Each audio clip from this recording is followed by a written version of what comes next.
Oh, look, I got some cool Pogs. Elf Pogs. Remember Elf?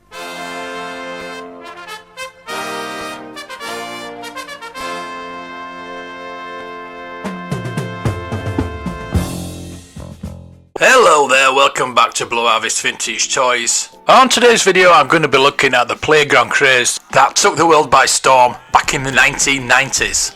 So this is my introduction to Pogs.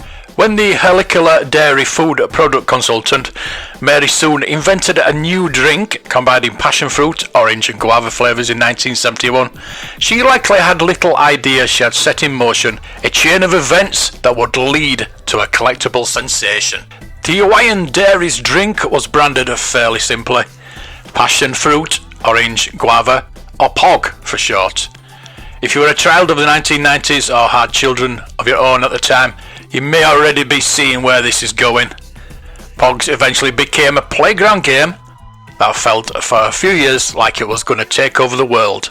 In 1994, 350 million Pogs were sold in the US alone, but the worldwide sensation began life sometime before someone inadvertently gave it its brand. Pog Juice, like many products produced by the dairy, featured relatively sturdy cardboard discs as seals for the lids, perfect for a game that local children had already been playing for some decades. That game was Milk Caps, which involved stacking up circular discs found on top many bottle products throughout the 1920s and 1930s, tossing a heavier object or slammer down on the pile and scoring points depending on how the caps fell. It's a simple game with more house rules variants than Monopoly, but it has a gameplay dynamic that can be compared to Conkers, Marbles and a myriad of other playground games. Back in 1955, Helicola Dairy had noticed how popular its cardboard seals were with youngsters who played milk caps. That year the firm moved away from using glass containers but continued to manufacture associated cat seals to harness youngsters' interest in collecting them to play milk caps. Orchards, Hawaii is also credited with continuing to use card seals after moving away from glass bottles for the same reason. For some time, however, milk caps appeared to remain a relatively local curio, popular but far from sensational. There's even some suggestion that the game largely faded out on its popularity. Then in 1981, Helicola moved from its home in Maui to the more densely populated island of Oahu, increasing the potential to connect with more milk cap fans.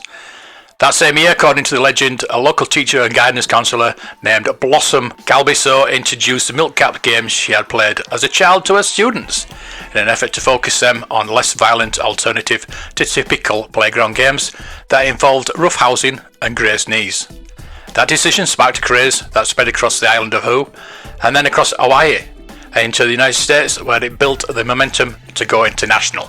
The Helicola Dairy were quick to notice the trend, branding the milk caps with the Pogs logo and various images such as a mascot, Poglodite, later known as Pogman. Children started to collect them and play the game. In no time at all, the milk caps were much more desirable than the drink itself, though it sounds very refreshing indeed. From there things snowballed. By 1993 millions of caps were being printed, which is when marketers around the world swooped on the opportunity that milk caps presented. Ultimately, these small cardboard discs were cheap to manufacture, could be printed with almost any design, and affordably and simply placed in packaging. That means a film could be promoted over a series of Pogs, given away as a freebie in a packet of sweets or similar, helping sales for all involved. Slammers, meanwhile, could be given away with larger items or locations, or sold directly by the packet of Pogs in toy stores. As such, from the off, Pogs were sold as collectibles. Gathering complete sets of a particular series of Pogs became perhaps as important to children as the game itself. And while Pogs dominated as a brand, many other contenders emerged, such as Tazos, frequently given away in crisps, and commonly featured small slots, so that they doubled up as a construction toy.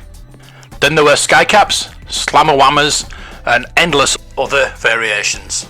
And because putting an image on a small card disc is fairly easy to do, countless off-brand variants emerged, making collecting Pogs today rather bewildering. That problem is compounded by the fact that Pogs is a common synonym for the milk caps games in general, leading to much legal wrangling all over the world and common misuse. Milk caps as a contemporary collectible are largely very affordable, even though they bring much of the appeal of more aggressive pocket draining categories such as trading cards, Most individual Pogs, for example, were costing the pennies rather than the pounds. They are usually sold in bulk and typically only clear the pound per Pog rate if they feature brands that appeal to other collectors. It can feel like most family movies and toy brands of the 1990s features on Pogs, meaning that there are sets of Disney fans, Pokemon catchers, comic book obsessives and much more besides. If you can imagine it on a Pog, it's probably out there. Indeed, completionists beware, for the challenge of Pog collecting is not one of the cost, but of the scale. It is likely impossible to put a number on the variants produced. There are a few exceptionally rare Pogs out there. Misprints sell for slightly higher prices, and there is a set associated with the cult video game Earthbound, from which almost all merchandise is collectible.